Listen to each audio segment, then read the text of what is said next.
What's up, guys? In this video, I thought I'd talk about the compositional element, balance. Alright, so once you have your idea and concept, I really recommend you start with a foundation. And every illustration has a basic shape, triangles, squares, circles. These shapes are really the foundation to every composition and art.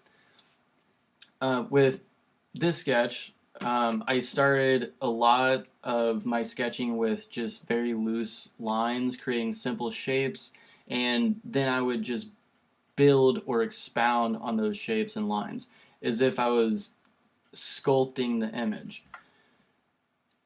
Now, balance, how do you use balance in a sketch? Okay? In this video, I first started with a basic idea of what I wanted, which was an expressive skull, kind of having a look of devourment.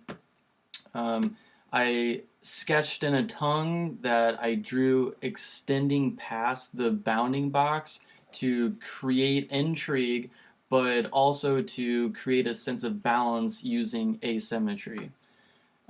To counter this weight on the right side, I extended a tooth slightly outside the bounding box. I also added more nose and eye socket tentacles to the left side to counter the weight of the tongue on the right side.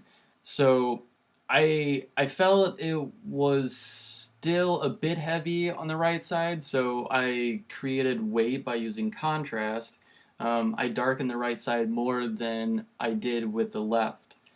I also added eyeballs so that there wouldn't be too much black, making it look or appear top heavy.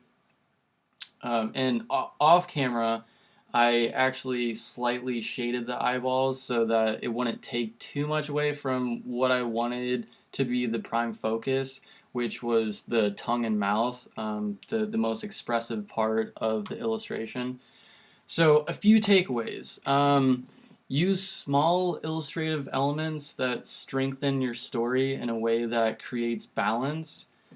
When thinking about balance, think of a balancing scale.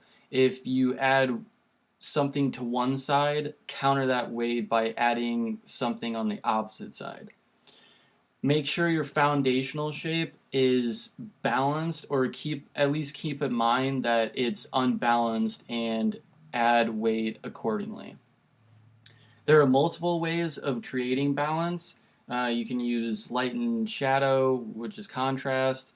You can use compositional elements and even symmetrical shapes, whether they're implied or conceptual.